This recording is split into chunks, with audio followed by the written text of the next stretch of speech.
लक्ष्मी जल्दी आ। आई, रसोई में थी। कोई खास बात है क्या? क्या हो गया? मुंह मीठा कर, मिठाई खा। किस खुशी में? क्या हो गया बताओ ना।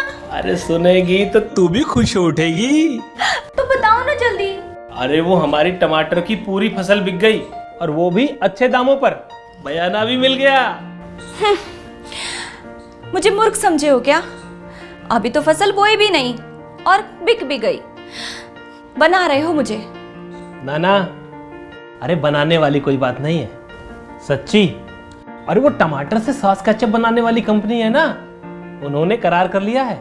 अभी समझौते पर दस्तखत करके आ रहा हूँ। इसका मतलब क्या हुआ?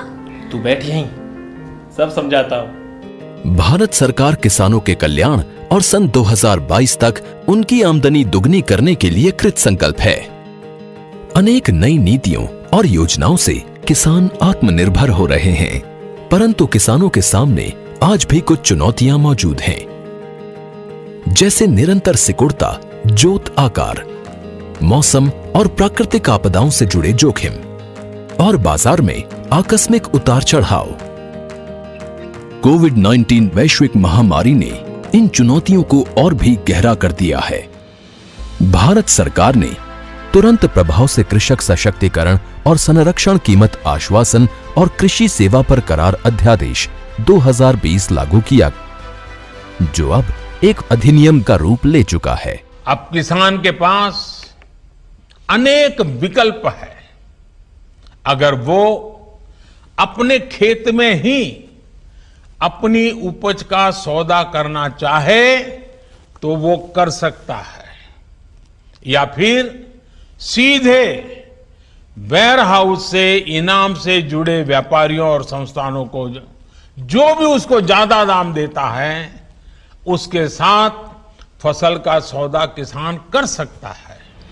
इस अधिनियम के अनुसार अब किसान उपज से खाद्य उत्पाद बनाने वाले प्रोसेसर्स, व्यावसायिक कंपनियों, थोक और फुटकर विक्रेताओं और निर्यातकों आदि से कृषि उपज की बिक्री के लिए सीधे करार या व्यावसायिक समझौता कर सकेंगे। ये करार फसल की बुआई से पहले भी हो सकता है। उपज की बिक्री का करार हो जाने के बाद किसानों को निर्धारित दाम पाने की गारंटी मिलेगी। उन्हें करार में बांधा नहीं जा सकेगा। वे बिना किसी पेनल्टी के करार से निकलने को स्वतंत्र होंगे। करार सिर्फ किसानों की फसलों का होगा, जमीन का नहीं। इसलिए जमीन की बिक्री, लीज और उसे गिरवी रखना पूरी तरह से मना है। आवश्यक कृषि आदानों यानी इनपुट्स उपलब्ध कराने की जिम्मेदारी करार करने वाले व्यक्ति या संस्थान की होगी। करार करने वाले व्यक्ति या संस्थान द्वारा उपयुक्त कृषि मशीनरी तथा उपकरण की व्यवस्था की जाएगी।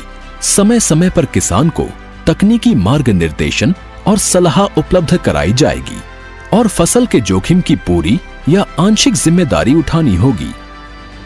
अधिनियम के अनुसार फसल की भली प्रकार से देखरेख, तुड़ाई या कटाई की जिम्मेदारी किसान की होगी। फसल उत्पादन के दौरान फसल पर किसान का मालिकाना हक बना रहेगा। फसल का बीमा कराया जाएगा और आवश्यकता होने पर किसान वित्तीय संस्थानों से ऋण भी ले सकेंगे। इस अधिनियम से कृषि उपज की गुणवत्ता में सुधार होगा, जिससे उत्पाद भी उन्नत स्तर के बनाए जा सकेंगे, जो विश्व बाजार के मानकों पर खरे उतरेंगे। एक सप्लाई चेन विकसित होगी, जो भारतीय कृषि और किसानों की विश्व बाजार में पैठ बनाने में सहायक होगी।